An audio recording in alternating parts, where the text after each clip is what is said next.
Aizen Joro Puyi, born on February 7, 1906, in the Forbidden City, Beijing, into the fading grandeur of the Qing Imperial family, was destined to become the last emperor of China, a tragic and symbolic figure caught between dynastic collapse and the relentless tide of modernity.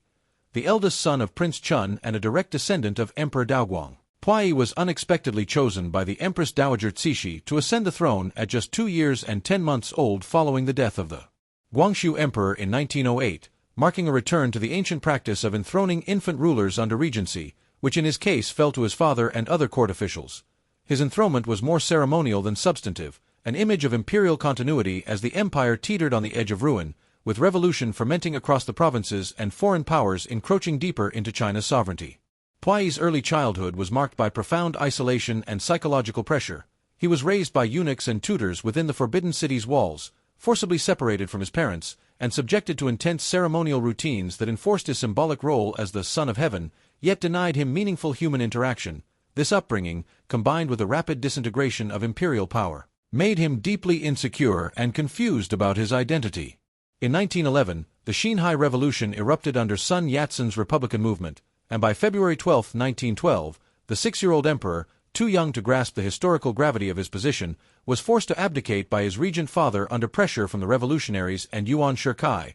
bringing to an end over 2 millennia of imperial rule in China. Though he was allowed to retain his imperial title and continue to reside in the Forbidden City under the Articles of Favorable Treatment. Throughout his youth, Puyi lived in an awkward state of ceremonial imperial existence without actual power. He rode rickshaws through the vast courtyards of the palace, signed imperial edicts with no legal bearing, and was educated in both Confucian classics and, unusually for a Chinese monarch, English and Western culture by his Scottish tutor Reginald Johnston, who instilled in him ideals of modern governance and hygiene but could never fully penetrate the emotional damage wrought by his upbringing. By 1924, amid warlord chaos and a nationalist uprising, Puyi was expelled from the Forbidden City by the warlord Feng Yuxiang and found temporary refuge in the Japanese-controlled legation quarter in Tianjin, where he lived in a westernized villa, still obsessed with restoring the Qing Dynasty and believing himself to be the rightful ruler of China, even as the nation marched toward republican modernity. His ambitions were soon co-opted by Imperial Japan,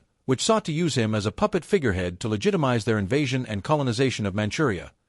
In 1932, following the Japanese conquest of the region, Puyi was installed as the chief executive of the puppet state of Manchukuo, and in 1934, he was formally declared Emperor Kongde of Manchukuo, a hollow title under which he wore military uniforms, signed decrees, and held ceremonies, but wielded no real power, as the Japanese Guangdong Army controlled all major decisions, using him as a symbol to pacify Chinese resistance and to project legitimacy to the world. During his reign in Manchukuo, Puyi lived in a surreal and tightly controlled world of ceremonial grandeur, paranoia, and powerlessness, where his palace in Chongqing was swarming with Japanese advisors, and his every move was monitored. He endured the humiliation of seeing his brothers marginalized, his consorts forced into opium addiction or replaced, and his ancestral identity twisted into propaganda, all while he tried futilely to assert himself. As World War II turned against Japan, Puyi became increasingly disillusioned, attempting secret contacts with the Allies and fearing assassination or arrest by his supposed protectors.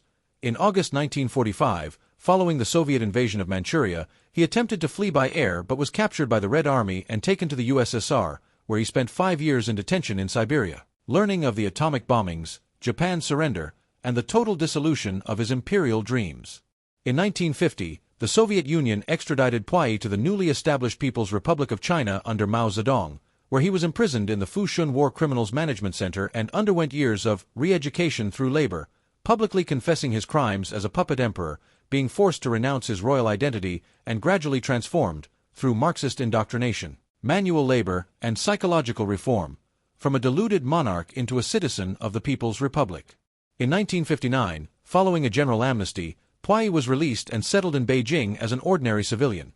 He worked as a gardener at the Beijing Botanical Gardens, later as an editor and researcher, married a common nurse named Li Shuxian, and lived in a modest apartment under state supervision, trying to reconcile his imperial past with his new life as a reformed citizen in communist China. In his final years, Puyi became a curious relic of a bygone age, a man who had been an emperor, a puppet, a prisoner, and finally a civilian. He published his autobiography, From Emperor to Citizen, under the guidance of state officials, detailing his life as a cautionary tale of feudal decay and bourgeois collaboration. His death on October 17, 1967, due to complications from kidney cancer and heart disease, marked the quiet end of China's imperial bloodline. His funeral held with little fanfare during the height of the Cultural Revolution, when even the memory of monarchy was anathema. Puyi's life was a poignant tapestry of grandeur and despair, a man born into absolute power only to become its most ironic victim, forever remembered as the last emperor of China, a symbol of an empire's fall, an individual's redemption, and the colossal transformations that redefined a nation.